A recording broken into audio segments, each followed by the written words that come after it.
반갑습니다. 붓다의 복과 지혜입니다. 오늘은 불교의 고향 인도에서 불교가 끝나는 비극적 사건이라는 주제로 함께 이야기를 나누고자 합니다. 부처님의 가르침은 무상과 무아의 진리를 설파하며 세상의 모든 것은 변하고 존재하는 모든 것은 소멸의 법칙을 따름을 알려주셨습니다. 불교 역시 인도에서 그 깊은 뿌리를 내리고 꽃을 피웠지만 시간이 흐르며 외부의 침략과 내부의 갈등으로 인해 서서히 쇠퇴의 길을 걸었습니다. 오늘 우리는 그 과정 속에서 불교의 진리를 다시 한번 되새기며 비록 겉으로는 사라졌을지라도 부처님의 가르침이 여전히 우리의 삶 속에서 살아 숨쉬고 있음을 기억해야 할 것입니다. 여러분께서도 이 이야기를 통해 무상과 지혜의 가르침을 마음에 새기며 변하지 않는 진리를 깨닫는 시간이 되시길 바랍니다. 자, 그럼 불교의 고향 인도에서 불교가 끝나는 비극적 사건은 무엇일까? 함께 그 역사 속으로 가볼까요? 옛날 부처님께서 사와티의 기원정사에 계실 때 한 제자가 찾아와 여쭈었습니다. 세상은 변하지 않는 것처럼 보이지만 정말 모든 것이 사라지고 변하는 것입니까? 부처님께서는 미소를 지으며 대답하셨습니다. 예, 제자여. 모든 것은 변하고 사라질 운명을 타고났느니라. 왕국도 도시도 심지어 나의 가르침조차도 형상으로서는 사라질 때가 올 것이네. 하지만 진리, 즉 다르마는 결코 사라지지 않느니라. 그러자 제자가 다시 물었습니다. 그러면 불교도 사라질 운명입니까? 세상의 가르침이 없어진다면 우리는 무엇을 믿고 살아가야 합니까? 부처님께서는 한숨을 내쉬고 말씀하셨습니다. 불교라는 이름은 사라질지 몰라도 진리는 영원하네. 마치 한 나무가 죽더라도 그 나무에서 자라난 씨앗이 다른 곳에서 새 나무를 키우는 것과 같지. 중요한 것은 형체가 아니라 그 안에 깃든 지혜이네. 그때 부처님은 기원정사 마당에 있는 나무 한 그루를 가리키며 말하셨습니다. 저 나무도 언젠가 시들겠지만 그 나무에서 자라난 열매는 다른 곳에서 새로운 생명을 이어가리라.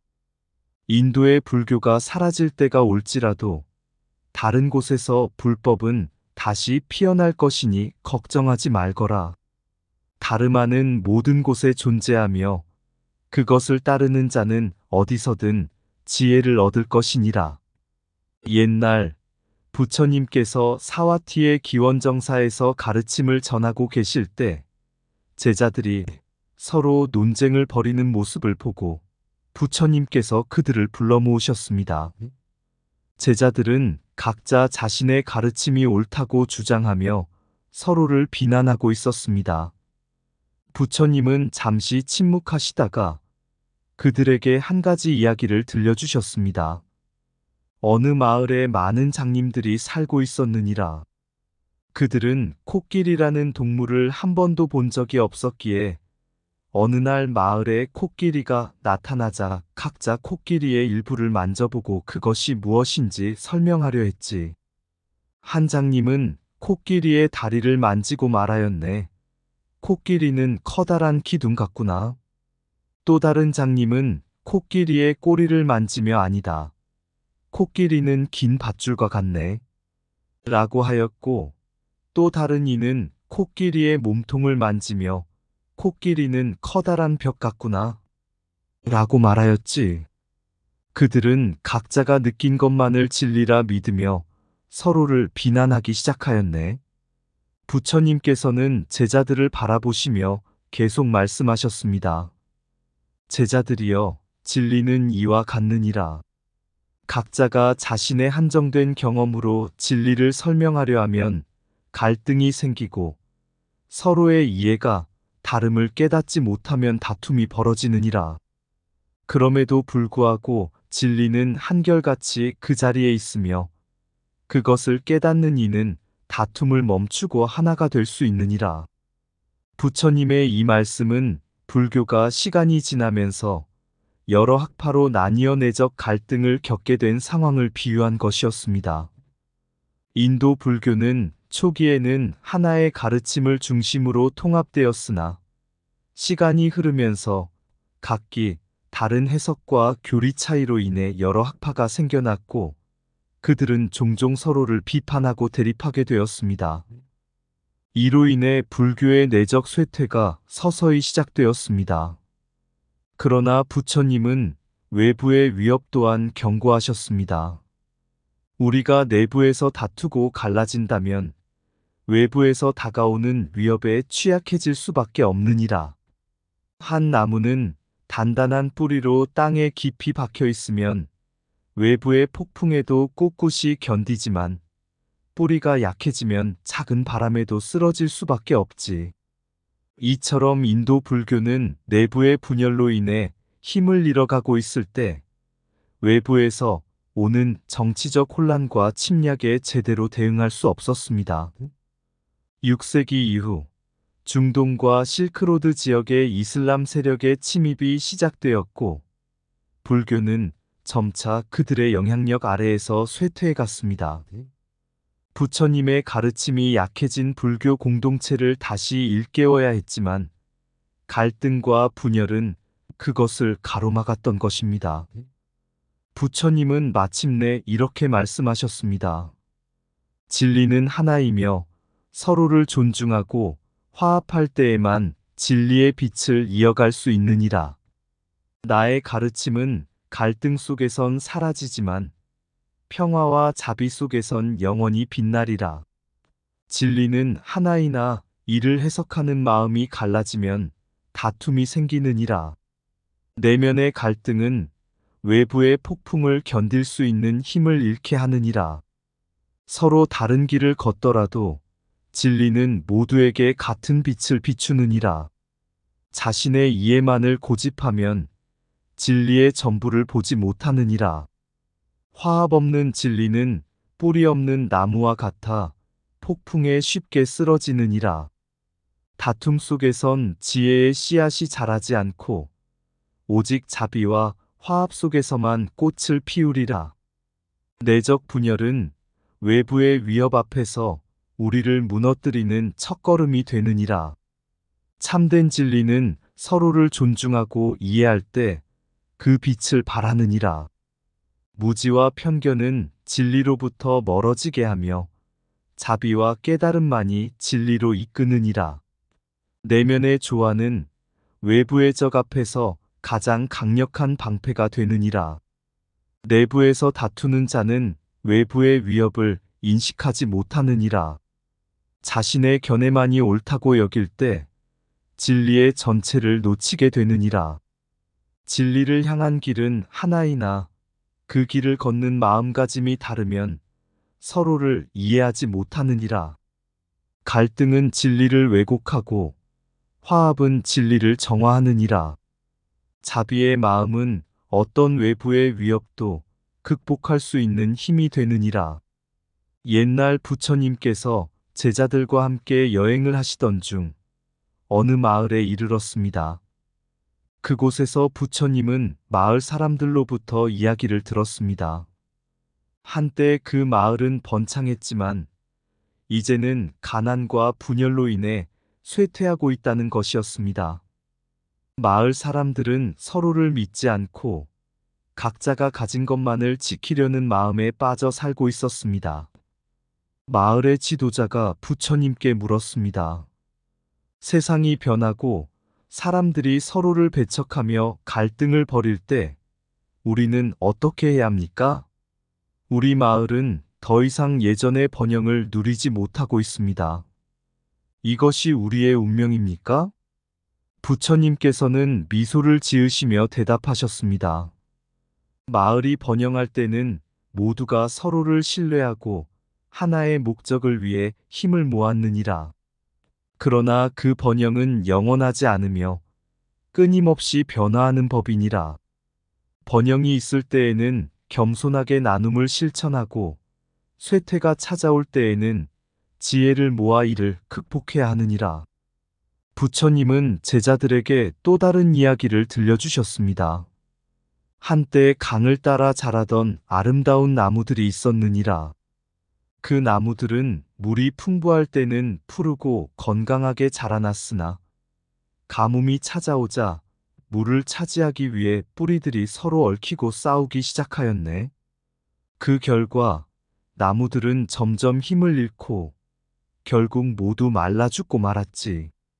만약 나무들이 함께 뿌리를 깊이 내려서 서로 도왔다면 가뭄의 시기에도 살아남을 수 있었을 것이네. 부처님께서는 이어 말씀하셨습니다. 지혜는 단지 평화로운 시기에만 필요한 것이 아니라 어려움이 닥쳤을 때 더욱 중요하니라. 번영 속에 겸손과 자비를 실천하고 쇠퇴 속에서도 지혜를 통해 서로를 돕는 것이 진정한 불법의 길이니라. 이 이야기는 인도 불교의 운명을 상징적으로 나타냅니다. 나란다 대학은 불교의 지혜와 수행의 중심지로 500명 이상의 승려들이 모여 깊이 있는 가르침을 배우고 전하던 곳이었습니다. 나란다는 부처님의 진리와 자비를 실천하는 큰 나무와 같았으며 그 지혜는 인도뿐만 아니라 전 세계로 퍼져나갔습니다. 그러나 부처님께서 예언하신 대로 모든 것은 변하고 사라지기 마련입니다. 시간이 흐르면서 인도 불교는 점차 쇠퇴의 징조를 보이기 시작했습니다. 현장 스님은 나란다를 방문했을 때 그곳이 여전히 번영하고 있었지만 이미 인도 북부에서 불교가 약해지고 있는 것을 관찰했습니다. 그는 남부 지역에서 불교가 여전히 강성했지만 중부와 북부에서는 쇠퇴의 징후가 뚜렷해지고 있음을 기록했습니다. 마침내 12세기경 이슬람 세력이 인도 북부를 침공하면서 나란다 대학에 치명적인 파괴가 일어났습니다. 대학은 방화로 불타버렸고 그곳에서 수백 년간 이어져 온 지혜의 불꽃은 사라지고 말았습니다. 부처님의 가르침은 나란다와 함께 그 지역에서 꺼져갔습니다. 그러나 부처님께서는 이미 이렇게 경고하셨습니다. 진리는 외형이 아닌 마음 속에 깃들어 있느니라. 외부의 위협이 가르침을 없앨 수는 없으며 다르마는 언제나 새롭게 다시 피어나리라. 비록 나란다는 사라졌지만 그 지혜와 가르침은 티베트와 동아시아로 전해져 새로운 꽃을 피웠습니다. 부처님께서 말씀하신 것처럼 불법은 한 곳에서 사라지더라도 다른 곳에서 다시 일어나 그 빛을 이어갈 수 있는 법입니다.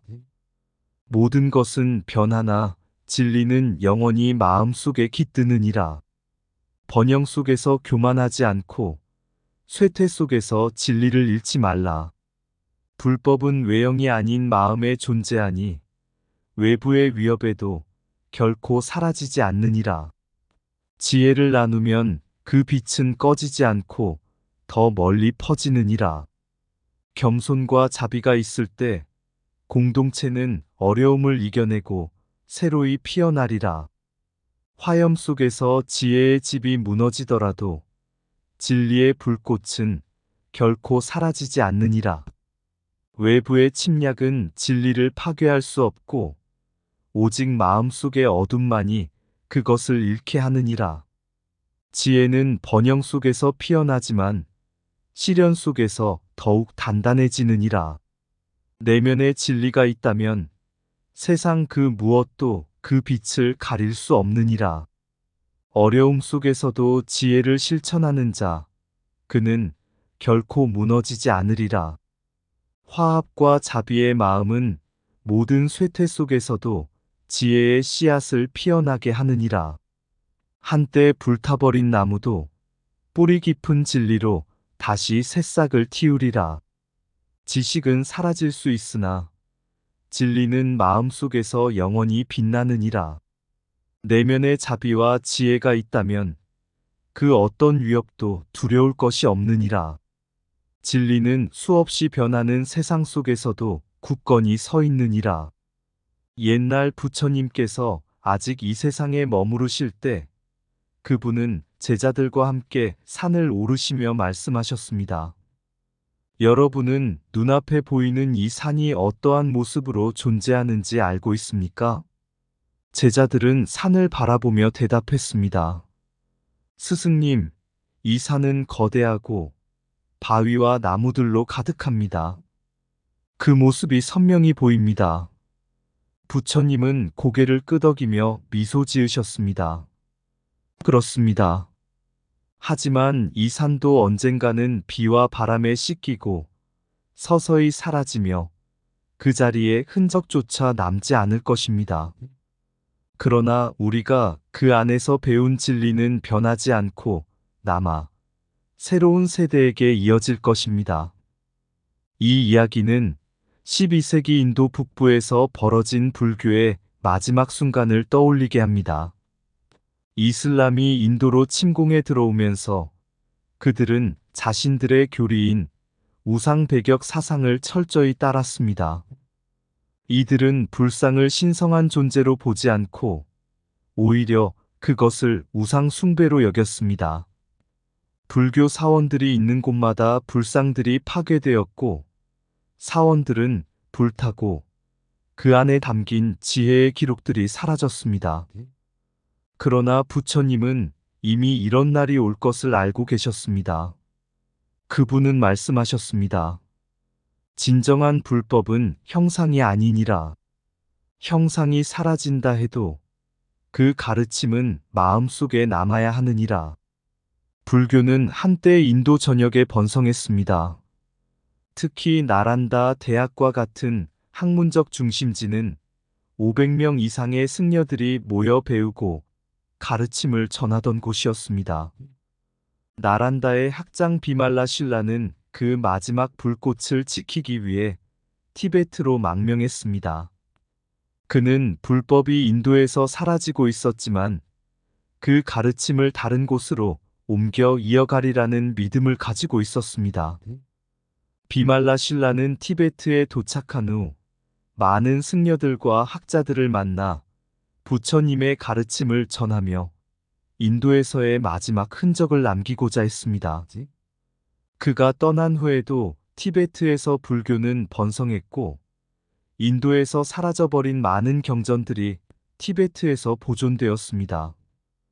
비말라 신라가 인도에서 티베트로 가져온 것은 단지 경전과 학문이 아니라 부처님의 진리를 이어가고자 하는 강한 신념이었습니다. 부처님께서는 제자들에게 마지막으로 이렇게 말씀하셨습니다. 모든 것은 변하며 모든 것은 사라지느니라. 그러나 진리와 지혜는 그 어느 곳에서도 빛나리라. 그것을 지키는 것은 형상이 아니라 너희들 마음속의 깨달음이니라. 이 이야기는 비말라 신라의 티베트 망명과 인도 불교의 마지막 흔적을 상징적으로 나타냅니다. 불상과 사원은 사라졌지만 진리는 결코 파괴되지 않았습니다. 그 진리는 계속해서 새로운 땅에서 다시 피어나 많은 세대에게 전해졌습니다. 진리는 형상에 있지 않으며 마음에만 깃드느니라. 모든 것은 변하지만 지혜는 영원히 변치 않으니라. 불상은 무너져도 진리의 빛은 마음속에서 영원히 타오르리라. 진정한 깨달음은 외부의 위협으로 사라지지 않느니라. 불법은 바람에 날리지 않으며 오직 마음속에서 보호되느니라. 모든 형상은 사라지나 진리는 언제나 마음에 남아 이어지리라. 외부의 침입으로 사라진 것은 지식일지라도 진리는 결코 소멸되지 않느니라. 우상은 깨질 수 있지만 진리는 깨지지 않는 법이니라. 물질은 무너져도 마음속의 깨달음은 무너지지 않느니라. 세상의 모든 형상은 무상하지만 진리는 변함없는 법이니라. 불법은 지식이 아닌 깨달음이며 그것은 결코 파괴되지 않느니라. 형상 속에 집착하지 말라. 진리는 그 너머에 있느니라. 침략이 지식을 뺏을 수는 있어도 진리는 결코 빼앗을 수 없느니라. 모든 것이 사라져도 마음에 남은 지혜는 영원히 빛나리라. 진리는 말로 전하는 것이 아니라 마음으로 전해지느니라. 이슬람의 침공으로 인도 불교가 막을 내릴 때 많은 이들이 불법의 끝을 보았다고 여겼습니다. 나란다 대학이 불타고 수많은 불상과 사원이 파괴되었으며 불교의 마지막 불꽃은 그 중심지에서 서서히 꺼져가는 듯 보였습니다. 그러나 그 순간에도 부처님의 가르침은 결코 꺼지지 않는 진리의 등불처럼 몇몇 마음 속에 타오르고 있었습니다. 비말라실라 학장은 이 위기의 시기에 티베트로 망명을 선택했습니다. 그는 부처님께서 설하신 법의 본질을 누구보다 깊이 이해하고 있었습니다. 부처님께서는 오랫동안 제자들에게 가르쳐 오셨습니다. 형상에 집착하지 말라. 진리는 눈에 보이는 것이 아니라 마음속에 남아있는 것이다. 이 가르침을 믿은 비말라실라는 불상이 파괴되고 사원이 불타도 진리가 끝나지 않을 것임을 알았습니다. 그는 소중한 경전과 불법의 가르침을 지키기 위해 티베트로 향했고 그곳에서 많은 제자들을 만나 부처님의 가르침을 전파했습니다. 그는 이렇게 말하곤 했습니다. 불상과 사원이 사라졌지만 그 안에 담긴 진리는 사라지지 않았다. 우리는 진리를 다시 피워내기 위해 마음속에 그 씨앗을 심어야 한다. 그리고 그 씨앗은 티베트에서 깊은 뿌리를 내리고 인도의 불법은 티베트에서 새로운 생명력을 얻어 피어나기 시작했습니다. 이와 같은 상황은 부처님께서 오래전 설법하신 진리와 일치합니다. 모든 것은 변하지만 지혜는 결코 변하지 않느니라. 모든 형상은 무너져도 진리의 빛은 마음속에서 영원히 타오르리라. 이슬람의 침공으로 인도에서 불교가 끝나는 것처럼 보였으나 그 진리는 사라지지 않았습니다. 비말라실라 학장과 같은 이들이 그 불씨를 다른 땅에 옮겨 심었고 그곳에서 새로운 꽃이 피어났습니다. 이 이야기는 진정한 깨달음은 외부의 위협으로 파괴되지 않으며 진리는 언제나 새로운 곳에서 피어날 준비가 되어 있음을 보여줍니다. 부처님께서 말씀하셨듯이 진리는 어디에나 있으며 그것을 찾는 자에게 결코 멀리 있지 않느니라. 불상의 빛이 사라진 그날 타오르던 진리가 흔들리네. 침략의 바람이 불어와 영혼의 성전 나란다 잃고 한때 수백 명의 승려가 깨달음의 길을 걷던 곳 비말라실라 마음에 담은 법 티베트로 날아가리라. 사원의 벽은 불꽃에 휩싸여 경전의 페이지는 바람에 날리고 그러나 진리는 사라지지 않으니 마음속에서 여전히 피어나리. 형상은 사라져도 영원하니 진리의 빛 결코 꺼지지 않으리. 부처님의 가르침 세월을 넘어 마음 깊은 곳에 새겨져 있으니 모든 것은 무상 모든 것은 변해. 그러나 진리의 씨앗은 남아있으니 어디에서든 다시 피어날 꿈. 그것이 바로 불법의 영원함이니라. 형상이 무너져도 마음은 굳건 타오르는 진리의 불꽃을 지켜 우리가 걸어온 길을 잊지 않으리. 부처님의 가르침 영원히 흐르리. 이상 붓다의 복과 지혜였습니다. 오늘도 복지구족한 날 되세요. 구독과 좋아요는 붓다의 복과 지혜를 밝히는 큰 자비의 등불이 됩니다.